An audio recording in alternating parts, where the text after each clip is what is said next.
Antoine Dupont à Los Angeles, le programme de ses vacances bien rempli. Le capitaine du 15 de France s'offre une dizaine de jours de vacances en Californie avant de reprendre le chemin des terrains du top 14. Si son programme s'annonce chargé, il compte aussi se reposer. Antoine Dupont était à Paris en début de semaine pour récolter les récompenses de meilleur joueur du dernier top 14 et de meilleur international tricolore, lors de la nuit du rugby. Antoine Dupont est devenu une star mondiale, et il en profite. Tout juste sorti d'une saison historique, qu'il a vu remporter le top 14, la Champions Cup et les Jeux Olympiques de Paris 2024, le demi de mêlée n'a pas encore repris les chemins des terrains pour lancer sa saison 2024 à 2025. Cela ne saurait toutefois pas tarder, puisque le joueur du Stade Toulousain est à Los Angeles pour une dizaine de jours. Il en profitera pour visiter le centre d'entraînement des Los Angeles Chargers, la franchise de NFL, le championnat de football américain. La photo du capitaine du 15 de France, maillot de l'équipe de la Cité des Anges sur le dos, en train de boucler sa valise, a fait grand bruit. Allait-il tenter l'aventure en football américain, comme l'a fait le talentueux gallois Louis Risse-Zamy avant lui, ou allait-il s'infliger une solide préparation physique avant de revenir briller sur les pelouses de top 14 ? Rien de tout ça. En réalité, Antoine Dupont prolonge ses vacances, tout en entretenant sa forme physique.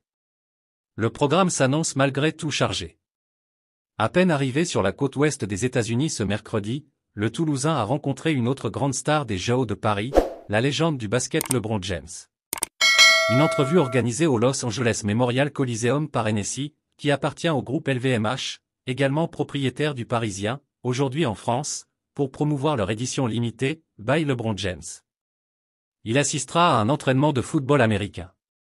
Ce jeudi soir, c'est un match de l'équipe de baseball des Los Angeles Dodgers qui figure à son programme avant, le lendemain, donc, une visite du centre d'entraînement de la franchise de football américain des Los Angeles Chargers. L'objectif d'Antoine Dupont est d'échanger avec les joueurs, le staff et d'analyser leurs impressionnantes installations. Il ne participera toutefois pas à un réel entraînement de l'équipe. Dimanche, il assistera au choc entre les Californiens et les Chiefs de Kansas City, prévu à 13h25, heure locale. Si quelques passes avec des joueurs ou l'usage de l'une ou l'autre machine de musculation ne sont pas à exclure, l'heure est surtout au repos. Car le demi de mêlée a mis son corps à rude épreuve pendant plus d'un an, et il a besoin de ressourceurs. Jeudi dernier, il s'était d'ailleurs fait retirer les plaques posées durant la Coupe du Monde de rugby pour consolider sa pommette fracturée face à la Namibie. Depuis, il avait enchaîné les échéances, à 15 comme à 7.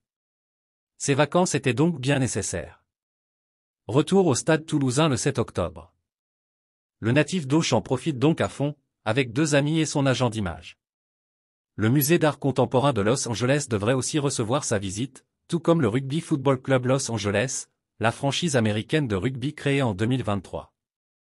La visite de la star mondiale du ballon ovale est un coup de projecteur pour le rugby à 15 américain, qui tente de se structurer et de se développer, d'ici à la Coupe du Monde 2031, organisée outre-Atlantique. Puis, sur la route du retour vers l'Hexagone, la découverte d'une autre ville américaine n'est pas non plus à exclure. Il sera ensuite temps de rentrer. Le retour à la compétition d'Antoine Dupont se rapproche en effet doucement. Lundi, à l'occasion de la nuit du rugby, lors de laquelle il a décroché les prix de meilleur joueur du top 14 et de meilleur international français, Antoine Dupont avait assuré qu'il serait sur le terrain, dans les prochaines semaines, début octobre à la compétition normalement. Sa reprise avec le Stade Toulousain est fixée au 7 octobre. S'il est jugé prêt par son coach Hugo Mola, il pourrait donc être présent pour affronter Clermont au Stade Ernest Wallon le 12 octobre. Regonflé à bloc. Merci de bien vouloir activer la cloche et de cliquer sur j'aime.